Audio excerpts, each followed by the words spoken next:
اعوذ باللہ من الشیطان الرجیم بسم اللہ الرحمن الرحیم السلام علیکم ورحمۃ اللہ وبرکاتہ۔ ہمارے اس سلسلہ حج و عمرہ میں جو آج سوال ہے وہ یہ ہے کہ طواف میں کون سے امور حرام ہیں؟ طواف میں کون سے امور حرام ہیں؟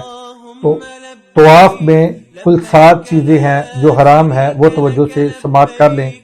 نمبر 1، بے وضو طواف کرنا، بے وضو طواف کرنا یہ حرام ہے۔ نمبر 2، بغیر مجبوری کے کسی سواری پر یا کسی کی گود میں یا کندھوں پہ سوار ہو کے طواف کرنا یہ بھی حرام ہے۔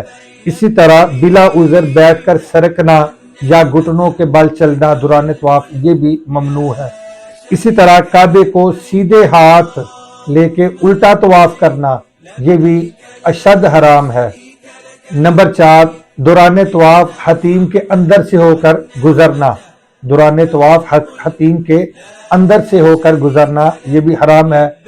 نمبر 6، 7 چکروں سے کم چکر لگانا، 7 چکروں سے کم چکر لگانا یہ بھی حرام ہے۔ اور اسی طرح اور 7ویں بات کہ جو عضو سطر میں داخل ہے، یعنی جن کا چھپایا جانا واجب ہے مرد کے لیے اور عورت کے لیے، جسم کے جس حصے کو چھپایا جانا واجب ہے تو اس کا چوتھائی حصہ کھلا ہونا یہ بھی دوران طواف یہ حرام ہے۔ مثلا مرد کی کوئی ران کھل جائے کم از کم چوتھائی حصہ تو یہ حرام ہے۔